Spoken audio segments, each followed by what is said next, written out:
क्रिस्त में मेरे बहुमूल्य भाइयों, बहनों एवं बच्चों, आप सबों को जय यीशु।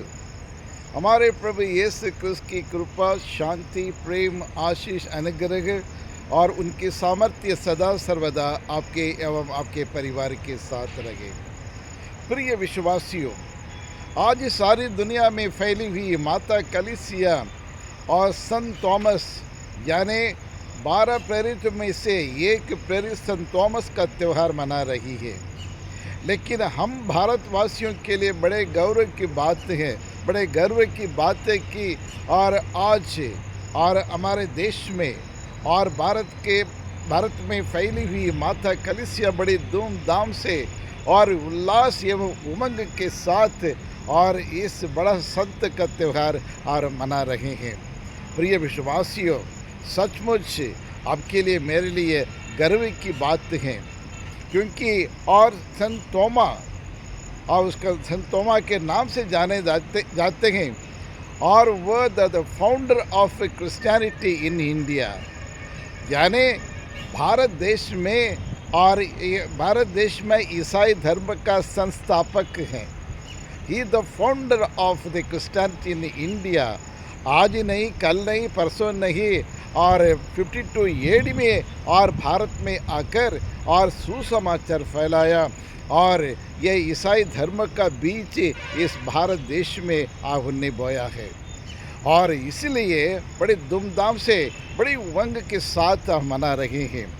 प्रिय विश्वासियों, आज के इस संदर्भ में आप सबों को I wish you all a very happy feast of saint Thomas, यानी हमारे देश का और एक प्रेरित है और एक वफादार एक प्रेरित है। प्रिय विश्वासियों, जैसे हम जानते हैं प्रभु यीशु के और पुनरुत्थान के बाद कई बार अपने शिष्यों से मुलाकात किए, दर्शन दिए हैं और उसके बाद उनके आदेशों के पाकर सब निकल पड़े। और संत थॉमस भी वैसे वे पहले सीरिया में गए, सुसमाचार के फैलाए, सीरिया गए और फिर उसके बाद इराक गए, इराक में जाके ईश्वर का राज्य की उन्हें स्थापना की। फिर चाइना गए, चाइना में जाके और सुसमाचार को प्रचार किया। फिर उसके बाद भारत देश में 52 एडी में और केरल में वहाँ पधारे। वहाँ केरल में आकर ईश्वर का राज्य की स्थापना करने में लगे रहे और वहाँ और उस प्रोविंस में वहाँ लगभग 7 चर्च का नींव रखा है, यानी निर्माण किया है। फिर उसके बाद तमिलनाडु में आए, तमिलनाडु में मईलापुर और वहाँ आके कई सालों तक वह सुसमाचार का प्रचार कर रहे थे। जी हाँ, कृष्ण में प्यारे भाइयों और बहनों, लगभग 20-22 साल और भारत देश में रहकर सुसमाचार को प्रचार किया है। इस राज्य की उसने स्थापना की है और मईलापुर में और वहाँ और थॉमस माउंट के पास वहाँ उनका निधन हो चुका था, यानी अपने जीवन को कुर्बान किए, शहीद हो चुके थे और एक राजा के द्वारा मारा गया है और तलवार से उसको मारा गया है और प्रभु के लिए और रक्त साक्षी बन गई है। प्रिय विश्वासियों, और हमारे लिए सौभाग्य है 12 शिष्य में से एक शिष्य जो प्रभु के साथ रहे, प्रभु को बारीक से जाने और प्रभु को बारीक से अनुभव किया है। व्यक्तिगत अनुभव करते हुए प्रभु को अपनी आंखों से देखकर और अनुभव करते हुए भारत देश में आया। हमारा देश धन्य है, आप धन्य हैं, मैं धन्य हूँ, क्योंकि इस प्रकार की एक संत 12 शिष्य प्रेरित में से एक प्रेरित हमारे देश में आए। ये भूमि है और ईश्वर का भूमि है। ये भूमि है, भारत एक भूमि है और ये भूमि और परमेश्वर की भूमि है। जी हाँ, कृष्ण में प्यारे भाइयों और बहनों, और बोलते बोलते मेरे रोंगटे खड़े हो जाते हैं, क्योंकि एक संत ने किस प्रकार के एक ईश्वर के राज्य के बीज को और यह हम बोया। आज हम सब मिशनरी बनकर पूरे भारत देश, ना सिर्फ भारत देश, दुनिया के कोने कोने में जाकर आज वही कार्य को हम जारी रख रहे हैं, बरकरार रख रहे हैं। तो प्रिय विश्वासियों, आप सबों को फिर से एक बार मैं और want to wish you a very happy feast. और आज की इस पावन त्यौहार का इसका शुभकामनाएं आप सबों को अदा करता हूँ। प्रिय विश्वासियों, और ये हर साल हम ये जुलाई 3 तारीख को हम ये सेंट थॉमस का पर्व मना रहे हैं। लेकिन हमारे और इन त्योहारों से हम क्या सीखते हैं और इनके बारे में मनन चिंतन करना बहुत ज़रूरी है। खुशी मनाना, आनंद मनाना, पर्व मनाना, त्यौहार मनाना और सब अच्छा है, लेकिन वहाँ तक सीमित नहीं है। लेकिन इन त्योहारों से या सेंट थॉमस से हमें सीखने को क्या मिलता है उसके बारे में मनन चिंतन करें। सर्वप्रथम मेरे हिसाब से और वह एक और ईश्वर के प्रभु यीशु के प्रति वफादार प्रेरित थे और साहसी और प्रेरित थे। He was a loyal person to Jesus Christ and very courageous person. वह एक साहसी और एक व्यक्ति, एक प्रेरित थे और प्रभु यीशु क्रिस्त के लिए मर मिटने के लिए वो तैयार थे और अपनी बुलाहट के लिए और अपनी बुलाहट को और साबित करने के लिए, अपनी बुलाहट को अच्छी तरह से जीने के लिए वो हमेशा तत्पर थे। और इसलिए दुनिया के अनेक देशों में जाकर वहाँ सुसमाचार को फैलाने लगे। बड़ी दिक्कत को सामना करनी पड़ी और उन्हें के ऊपर अत्याचार किया गया, मारा गया, पीटा गया, लेकिन परवाह ना करते हुए जिस बुलाहट के लिए, जिसके लिए प्रभु यीशु ने उन्हें बुलाया, उसमें वो दृढ़ थे और उसमें पक्का थे। और इसलिए उन्हें और एक लॉयल, इज वेरी फेथफुल, यानी ईश्वर के लिए फेथफुल था, अपनी बुलाहट में फेथफुल था, अपने और सेवकाई काम के लिए जो बुलाया गया है उस काम में फेथफुल था और मिशनरी कार्य में भी और सेवकाई कार्य में भी वह और एक वफादार ये प्रेरित थे।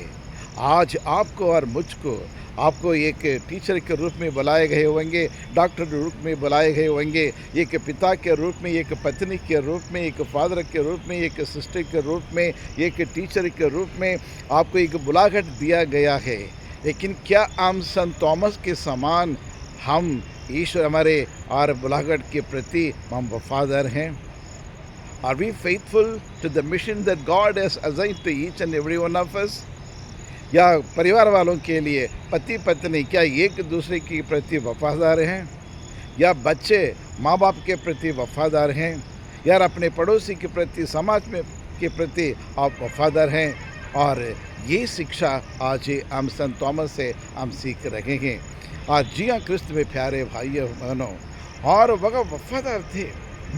और दूसरा गुण और उनमें यही देखता हूँ क्रिस्त में प्यारे भाइयों और बहनों, और जब प्रभु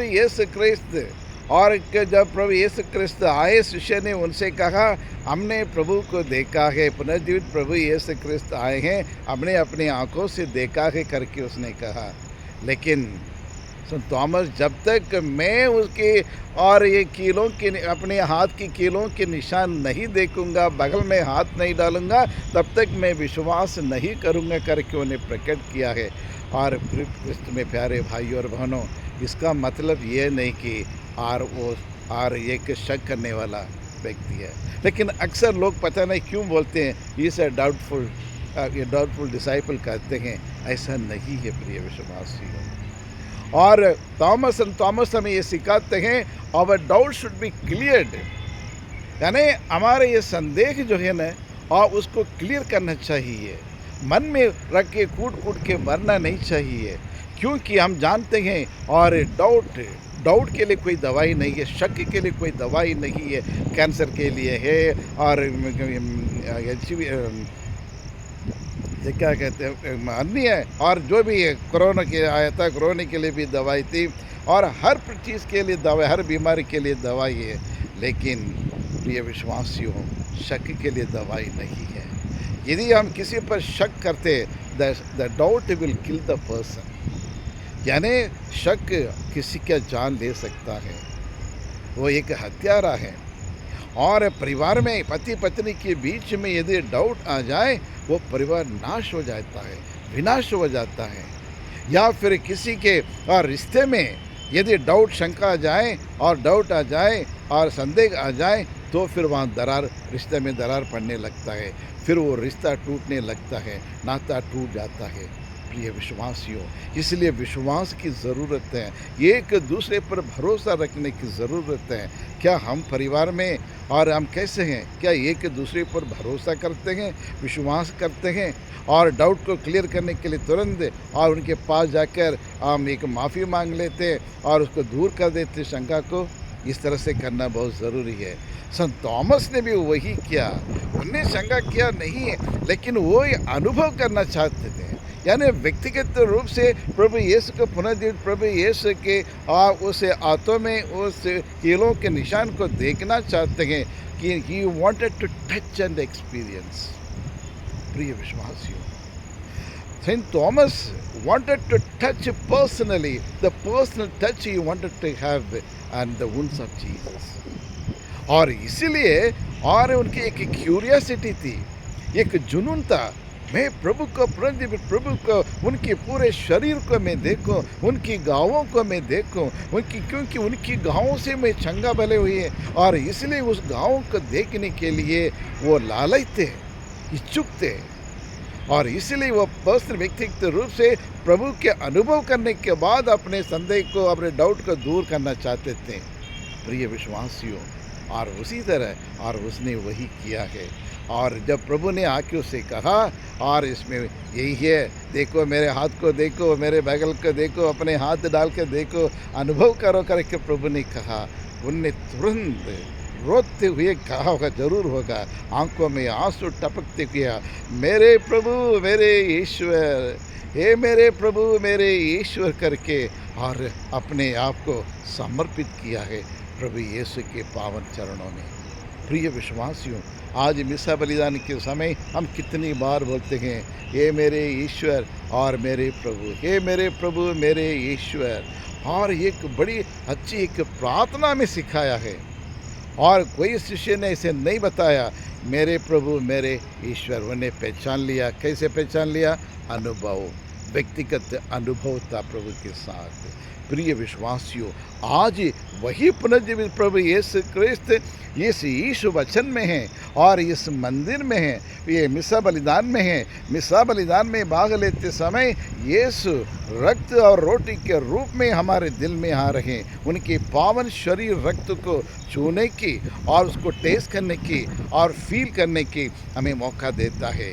लेकिन क्या सेंट थॉमस के समान हम भी और प्रभु के उस पावन श्री रक्त को ग्रहण करते हुए अनुभव करते हैं, महसूस करते हैं, मेरे प्रभु मेरे ईश्वर मेरे हृदय में आ चुका है, मेरे दिल को और मेरे परिवार को और निवास स्थान बना चुका है करके क्या आप अनुभव करते हैं? जी हाँ प्रिय विश्वासियों, इसलिए हमारे सारे और जितने भी डाउट शुड बी क्लियर्ड है। और तीसरा और एक लेसन हम उनसे सीखने को एक मिलता है, and he was a learner, he was the best learner. वह एक शिक्षार्थी थे, वॉज ए गुड लर्नर। और जब प्रभु यीशु क्रिस्त संयोगन सुसमाचार अध्याय और 11 में पढ़िए, 11 में अपने देखा था जिस प्रकार वह प्रभु के लिए मर मिटने के लिए तैयार थे, चले हम भी चले ईश्वर के साथ। और उसी तरह और जब प्रभु यीशु क्रिस्त ने और अध्याय 11 में उन्हें भी कहा कि और मैं जा रहा हूँ, मैं जाके आप लोगों के लिए जगह प्रबंध करूँगा, फिर उसके बाद फिर आऊँगा, आके मैं आप लोगों के लेके जाऊँगा करके जब प्रभु ने कहा, तब तुरंत और थॉमस ने कहा, प्रभु हम नहीं जानते हम कहाँ जा रहे हैं, कहाँ के मार्ग के बारे में बता रहे हैं, कहाँ के रास्ते के बारे में बता रहे हैं, कौन सी जगह प्रबंध करने के लिए जा रहे हो, हम नहीं जानते, मैं नहीं जानता हूँ करके वो प्रकट करता है, इसे सीखने की इच्छा को प्रकट करता है। और आज इस संसार में कोई सीखना नहीं चाहता है, no one wants to learn. आज के समाज हर एक व्यक्ति अपने अहंकार के कारण कोई सीखना नहीं चाहते। मैं जानता हूँ, I know everything, you need not teach me, you need not advise me और you need not give me any instruction. मैं सब कुछ मैं जानता हूँ, मैं पढ़े लिखा हूँ मैं अमीर व्यक्ति हूँ, मैं बड़े ऑफिसर हूँ, बड़े पद में हूँ, इसलिए सब कुछ मैं जानता हूँ, तुम कुछ भी नहीं जानते हैं। यानी आज इंसान घमंड के कारण, अहंकार के कारण कुछ सीखना नहीं चाहता है। लेकिन यहाँ सेंट थॉमस को देखिए, वो और निडर होकर, निसंकोच होकर और प्रभु से पूछते, प्रभु हमें बताइए, हम नहीं जानते वो रास्ता कहाँ है, स्वर्ग का जाने का रास्ता हमें नहीं मालूम है, और आप बताइए। तभी प्रभु यीशु क्रिस्त और योग सुसमाचार 14 और 6 से कहते 6 में कहते हैं, और मार्ग सत्य जीवन में हूँ, मार्ग सत्य जीवन में हूँ, मुझसे होकर गए बिना कोई ईश्वर के पास नहीं जा सकता है करके वहाँ सिखाते हैं। देखिए, खुला मन, the open hearted to learn. आज छोटे बच्चे भी और नहीं एडवाइस पाना नहीं चाहते हैं, उसको एडवाइस करना अच्छा नहीं लगता है। और आज इंसान कोई सीखना भी नहीं चाहते, कोई सुनना नहीं चाहते, सुनाना चाहता है, और दूसरों को पढ़ाना चाहते हैं, खुद पढ़ना नहीं सीखना चाहते हैं। जी हाँ प्रिय विश्वासियों, और जैसे थॉमस एक अच्छे शिक्षार्थी थे या सीखने के तमन्ना करते थे, उसी प्रकार जीवन में भी हमें भी बहुत कुछ सीखना है हमारे गुरु प्रभु यीशु के द्वारा। और इस तरह से और इन 3-4 इन गुणों को हम अपने दैनिक के जीवन में, पारिवारिक के जीवन में उतारना है। उसके लिए संत थॉमस से प्रार्थना करें। हम प्रार्थना करें, ये प्रभु परमेश्वर, हम आपको धन्यवाद देते हैं, प्रभु कोटि-कोटि धन्यवाद देते हैं। और हमारे लिए कितना सौभाग्य है, और ये संत 12 शिष्यों में से एक शिष्य यानी संत थॉमस हमारे भारत देश में आए और ईसाई धर्म का और उनके बीच बोया। आज उसी के फलस्वरूप आज एक बरगद के पेड़ के समान और पूरे भारत देश में फैलते जा रहा है। प्रभु उसके लिए हम आपको धन्यवाद देते हैं। प्रभु स्वर्ग राज्य को हमारा देश में लाने के लिए आपने इस संत को यहाँ हमारे देश में भेजने के लिए भी कोटि-कोटि धन्यवाद देते हैं। तेरी आराधना करते हैं, तेरी स्तुति करते हैं। प्रभु संत थॉमस के और मध्यस्थ के द्वारा हमें भी वह शक्ति दे, ताकि हम भी आपके प्रति वफादार रह सके, ईमानदार बन सके, और साथ साथ हम एक अच्छे शिक्षार्थी बन सकें। आपकी शिक्षा जो प्रभु के वचन के द्वारा जो शिक्षा में देते हैं, और उन्हें स्वीकार करने के लिए, अध्ययन करने के लिए पवित्र आत्मा से हमें अभिषेक करें। और आज के हमारे पूरे भारत देशवासियों को और क्रिस्तीय और गैर क्रिस्तीय हर एक जाति धर्म के लोगों को पर अपने आशीष इस संत के द्वारा प्रदान करें, ताकि हम सब एक दृढ़ विश्वासी बने। हम अविश्वास नहीं, दृढ़ एक अच्छे के विश्वासी बनकर, आपके चेले बनकर भारत देश के कोने कोने में जाकर सुसमाचार को फैला सकें, आपके राज्य को स्थापना कर सकें। और साथ हमें भी, और जिस प्रकार सेंट थॉमस एक साहस से प्रचारक थे, उसी प्रकार हम भी निडर होकर और निसंकोच होकर हम साहसी बनकर धैर्य के साथ आपके वचन को दूर तक पहुंचा सकें, यीशु के राज्य को स्थापना कर सकें। यही प्रार्थना हम करते हैं हमारे प्रभु यीशु क्रिस्त के द्वारा। आमीन, आमीन, आमीन।